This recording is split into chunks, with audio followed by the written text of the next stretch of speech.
Movie की starting में बताया जाता है तुर्की के राजा ने 1000 बच्चों को गुलाम बनाकर उन्हें अपनी सेना में शामिल कर लेता है ताकि वो बच्चे उसकी तरफ से लड़ सकें।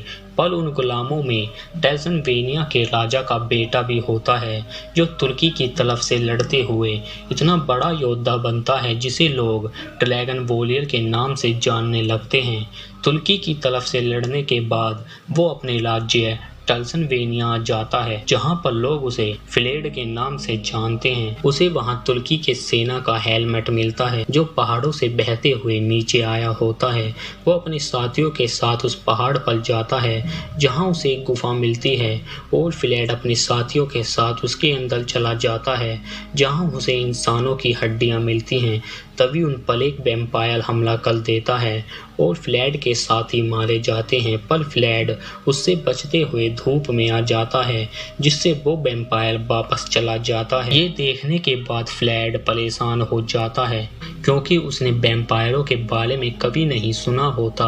वो वहाँ के पादरी से मिलता है जो उसे बताता है वो वैम्पायर पहले इंसान हुआ करता था, लेकिन एक दिन वो अपने पास शैतान को बुलाता है जिसकी मदद से वो एक वैम्पायर बन जाता है। और फ्लेड उस पादरी से उस वैम्पायर के बारे में किसी को भी बताने को मना करता है। कुछ दिन बीत जाने के बाद फ्लेड अपने महल में होता है।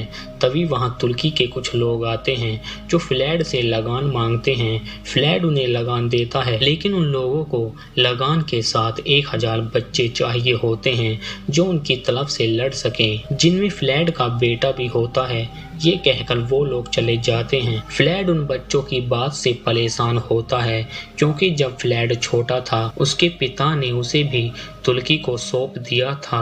अगले दिन फ्लेड तुर्की के सुल्तान से मिलता है जो बचपन में फ्लेड का दोस्त हुआ करता था, लेकिन सुल्तान फ्लेड की एक बात नहीं मानता क्योंकि उसे 1000 बच्चे चाहिए होते हैं। और अगले दिन वो फ्लेड के बच्चे को लेने आ जाते हैं, पर फ्लेड उन लोगों को मार देता है जिससे सुल्तान ट्रांसिल्वेनिया पर हमला करने का ऐलान कर देता है। इधर फ्लेड को पता चलता है उसकी सेना तुर्की के मुकाबले काफी छोटी है। तभी फ्लेड को उस वैम्पायर के बारे में पता चलता है। वो उस पहाड़ पर फिर से जाता है जहां उसे मास्टर वैम्पायर मिलता है और फ्लेड उसे अपने राज्य के बारे में बताता है जिस पर तुर्की सेना हमला करने वाली है। वो वैम्पायर की शक्तियों से उन लोगों को हराना चाहता है और मास्टर वैम्पायर उसे अपनी पावर देने को हाँ कर देता है, पर वो फ्लेड को सावधान करता है अगर वो 3 दिन के अंदर किसी इंसान का खून पीता है तो वो हमेशा के लिए वैम्पायर बन जाएगा और मास्टर वैम्पायर आजाद हो जाएगा। ये सुनकर फ्लेड मास्टर वैम्पायर का खून पीता है, जिसे पीते ही फ्लेड बेहोश हो जाता है। जब उसे होश आता है रात हो चुकी होती है, उसे हर एक जानवर की आवाज सुनाई दे रही होती है। इधर तुर्की की सेना फ्लेड के राज्य पर हमला कर देती है और फ्लेड भी वहां आ जाता है। वो अपने साथियों को अंदर ही रुकने को कहता है। ये कहकर फ्लेड अकेले ही बाहर निकलता है। वो उस वैम्पायर की पावर से अकेले ही पूरी सेना को मार देता है। जब उसकी सेना बाहर निकलती है फ्लेड बोलता है उससे कोई भी कुछ नहीं पूछेगा और फ्लेड अपने साथियों को पहाड़ के ऊपर वाले महल में जाने को कहता है। इधर सुल्तान उन पर हमला करने के लिए और सेना भेज देता है। फ्लेड अपने साथियों के साथ जंगल में होता है और फ्लेड को खून की प्यास लग रही होती है। वो अपने कैंप में आ जाता है। वो अपनी पत्नी को किसकलता है, लेकिन उसे अपनी पत्नी की बॉडी में खून बहता हुआ दिख रहा होता है और फ्लेड वहां से दूर जंगल में आ जाता है जहां उसे एक आदमी मिलता है जो जानता है फ्लेड ने मास्टर वैम्पायर के साथ डील की होती है। वो फ्लेड को गिलास में खून देता है, लेकिन फ्लेड उस खून को नहीं पीता क्योंकि खून पीने के बाद वो हमेशा के लिए वैम्पायर बन जाएगा और मास्टर वैम्पायर आज़ाद हो जाएगा। अगले दिन फ्लेड की पत्नी को पता चल जाता है फ्लेड एक वैम्पायर है, पर फ्लेड बोलता है अगर वो 3 दिन तक खून नहीं पीता है वो फिर से इंसान बन जाएगा। ये सुनकर फ्लेड की वाइफ सेना को अकेले ही आगे जाने को कहती है क्योंकि दिन के समय फ्लेड बाहर नहीं जा सकता। लेकिन जैसे ही रात होती है तुर्की की सेना उन पर हमला कर देती है और फ्लेड उस वैम्पायर की पावर से उन लोगों लोगों को मार देता है।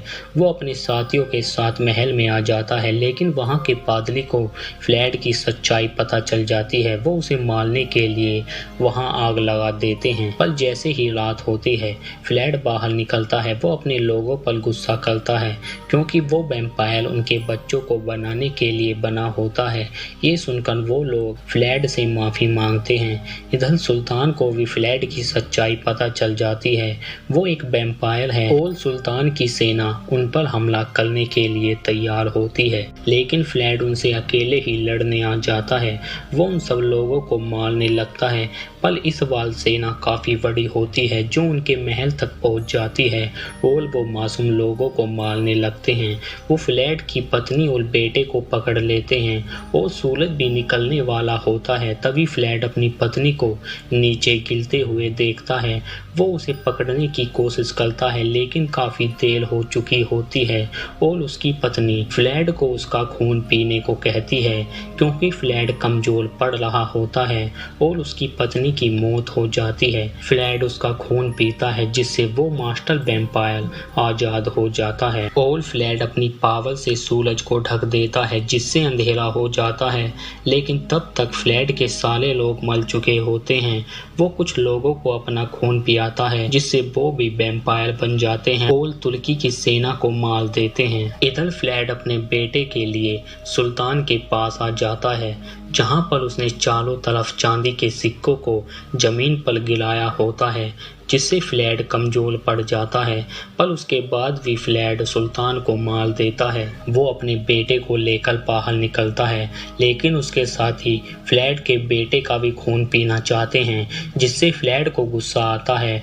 वो उन सब को मारने लगता है और अपनी पावर से उन बादलों को हटा देता है जिससे सारे वैम्पायर जल कर मर जाते हैं और फ्लैड की भी मौत हो जाती है। उसके बाद फ्लैड के बेटे को राजा बना दिया जाता है, लेकिन हम एक आदमी को देखते हैं जो फ्लैड के मुंह में अपना खून डालता है जिससे फ्लैड फिर से जिंदा हो जाता है। उस लड़ाई को 600 साल हो चुके होते हैं और फ्लैड को एक दिन उसकी पत्नी जैसी एक लड़की दिखती है। वो उसके साथ चला जाता है, पर हम मास्टर वैम्पायर को फिर से देखते हैं जो फ्लैड का पीछा करता है। इसी के साथ ये मूवी यहीं एंड हो जाती है। उम्मीद करते हैं आपको ये एक्सप्लेनेशन अच्छा लगा होगा। अगर आप इस चैनल पर पहली बार आए हैं तो इस चैनल को सब्सक्राइब करें और बेल आइकन बजाना ना भूलें।